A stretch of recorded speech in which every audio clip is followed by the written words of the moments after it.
What's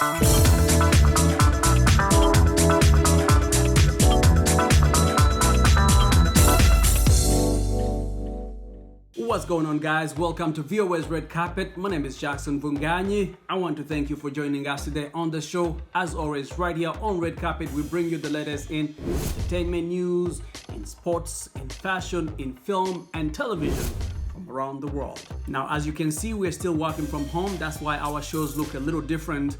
That is due to the COVID-19 global pandemic that has affected every aspect of our lives. And many of you are also still working from home. But right here on Red Carpet, we continue to monitor how this pandemic is affecting both the entertainment and sports industry. And with that said, let's get on with the show. And we begin the show with a new project by none other than Miss Oprah Winfrey.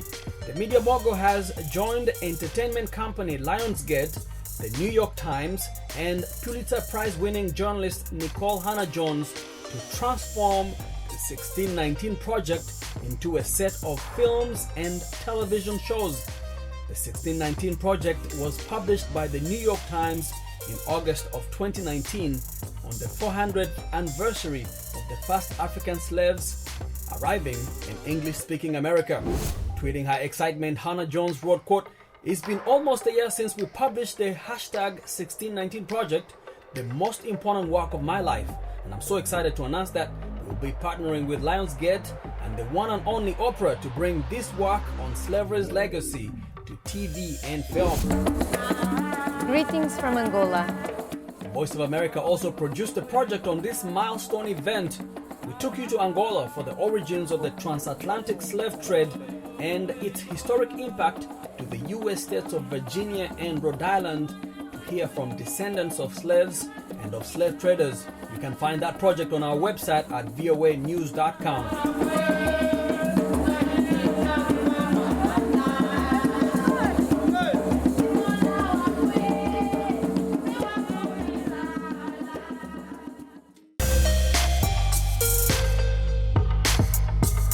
Protest against racial injustice in the United States following the killing of George Floyd has included large public demonstrations of support for the Black Lives Matter movement.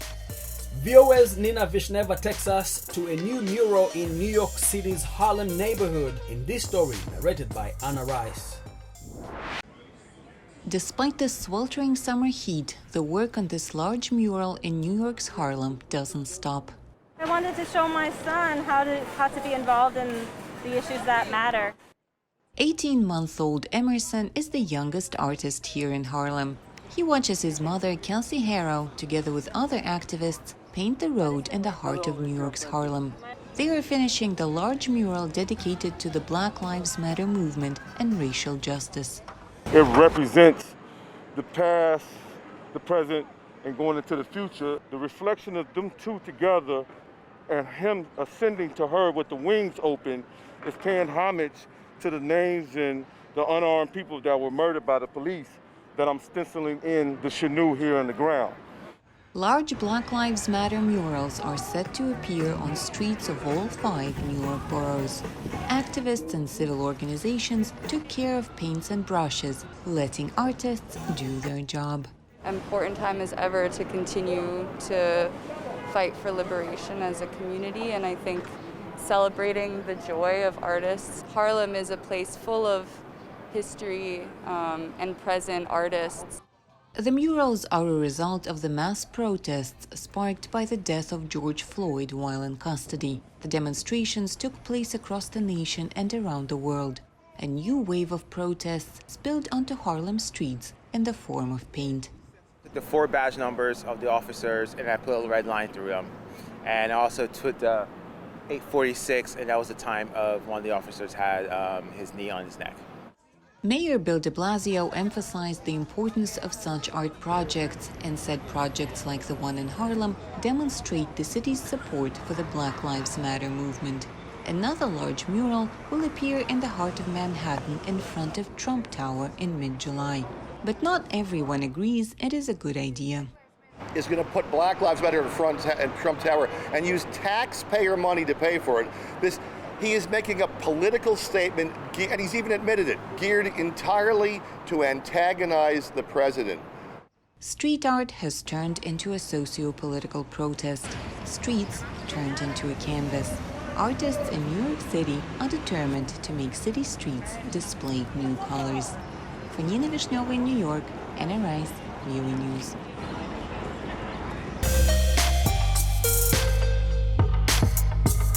And let's go to northern Nigeria, where a young artist is on a mission to bring justice to victims of sexual violence. VOA Hausa's Haruna Shehu introduces us to Mariam Umar Magida.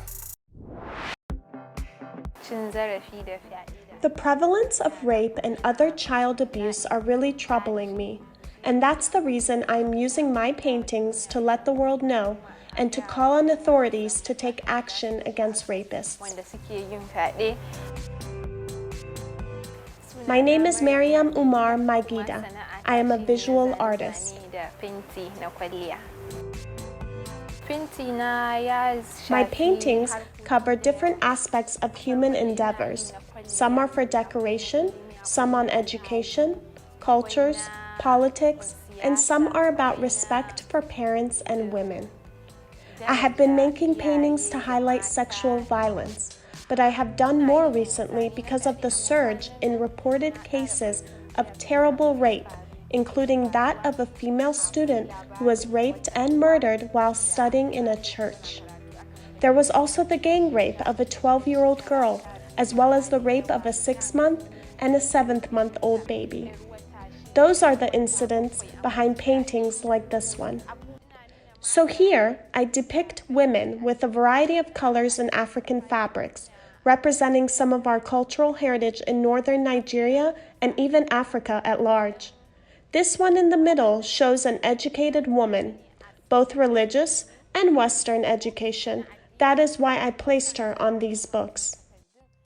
The painting here shows a woman with her mouth sealed to show how most rape victims don't get justice even after reporting the assault to the police. The first challenge that I faced was in the university. I was the only female student from northern Nigeria in our art class. There was no one to mingle with. My friends were going to their classes in groups while I was just alone. I was going to lectures alone and doing my assignments alone.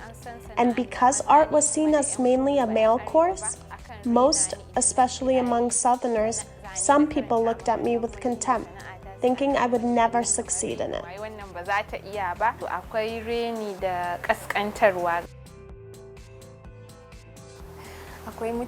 Now a lot of people are contacting me, sending messages on a daily basis, some calling my parents to express their delight about my paintings and what I am doing. In fact, there are people who are bringing their children to me to teach them paintings.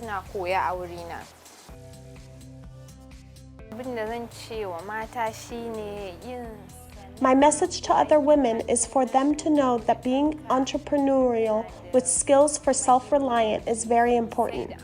Women entrepreneurs are more respectful in our society, and that is why I want them to take it seriously.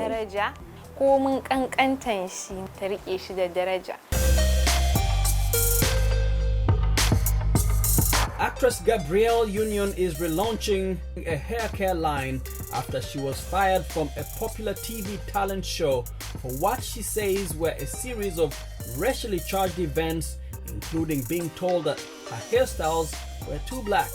She posted a photo on Instagram alongside stylist Larry Sims, saying they have collaborated on an amazingly affordable line of products for textured hair, protective styles, and wigs.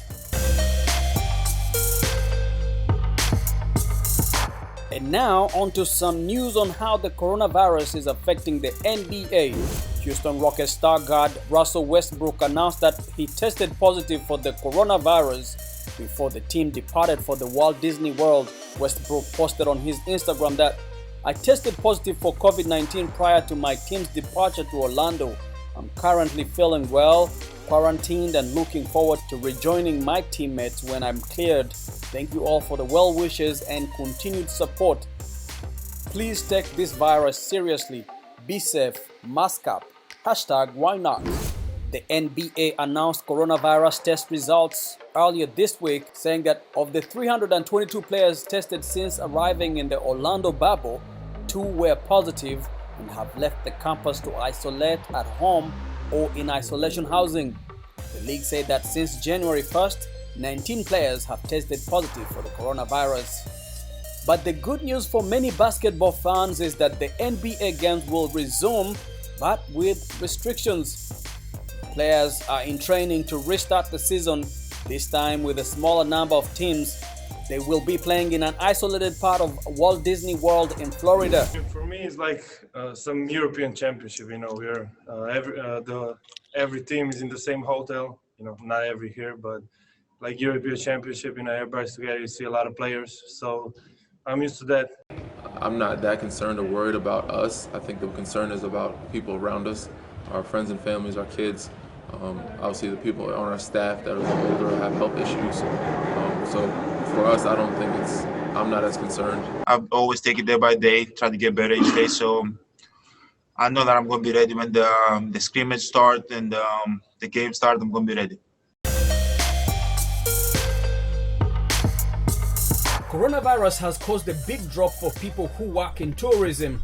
In Kenya's Masai Mara, women and children are the most affected. Even before the virus arrived in Kenya mid-March, tourism revenues had plummeted, with cancellations coming in from crucial markets such as China, Europe, and the United States. According to the tourism ministry, the sector has lost $750 million this year, roughly half of the total revenue of 2019. Rose Sairua, product manager at Ma Trust, a non-profit organization working with community-owned conservancies in the Masai Mara, explains the effect of the pandemic on children and on women. The most unfortunate people in this COVID-19 is the children and the women, simply because the men usually go for the works, and the 100% they are getting is come back to home, and even the ladies of themselves, like the video work ladies, usually come to work. So at the moment, no work is done. She continues to explain how children are struggling when going to school is not an option. And even you see the children, they usually go to school. Most of them are in the boarding school. They get lunch there, they get educated, they get everything. But at the moment they're at home, lacking all the education, plus even the food they are currently getting at the school. Yeah. In South Africa, singer-songwriter Bongeziwe Mabandla was planning to spend 2020 touring to promote his 3rd studio album. When the coronavirus hit, that all changed. I was about to go on tour, and we were getting ready for the release, and in a few days we just realized it's not gonna happen. We were gonna launch the album here in South Africa, Mozambique, and also we're doing a lot of promotional performances in Europe, France specifically, where we work a lot. The album is titled Imini, which is a Xhosa word that means days. Bongeziwe describes it as a story of the days one spends finding love, being in love, and losing that love. I think my music is very much about making sense of this difficult life, and it's about evolving and trying to find freedom and happiness and love. Since the release of the album, Bongeziwe has been busy promoting it from home, conducting interviews, performing for his fans on social media, and being featured on the Colors Studio's Homebred sessions and Billboard's Live at Home. He says the lockdown has made him appreciate things differently. I really have a big appreciation of life and of live music and about being a musician, which maybe I didn't really necessarily have before the lockdown. And I miss performing, so I'm definitely gonna look at live shows with a lot more appreciation.